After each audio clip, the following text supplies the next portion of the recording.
Hello viewers, আজকে আপনাদের বলবো ঘাসে সার দেওয়ার নিয়ম।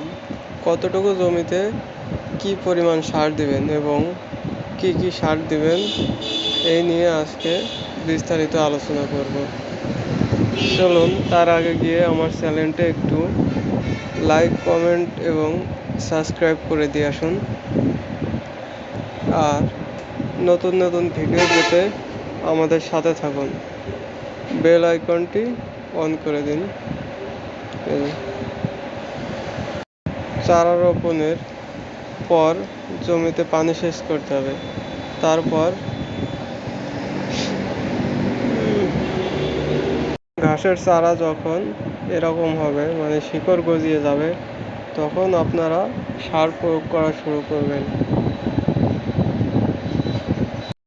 এরকম অবস্থায় ঘাসের যখন 2 থেকে 3টি কষ বের হবে, তখন প্রথম সেচ দিতে হবে।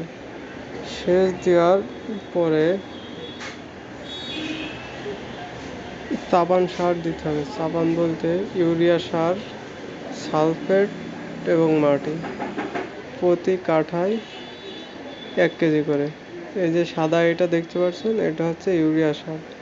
এটার কাজ হচ্ছে মানে অধিক পরিমাণে আপনার কষ তৈরি করা। আর এটা হচ্ছে কালো, এটা হচ্ছে মাটি সার। এটা মাটির উর্বরতা শক্তি বৃদ্ধি করে। এটা অনেকে ঢ্যাপ সারও ব্যবহার করতে পারেন, সমস্যা নয়। ঢ্যাপ এবং মাটি দুইটার একই কাজ। আর এই যে দেখতে পাচ্ছেন, এটাকে বলা হয় সালফেট। দেখতে অনেকটা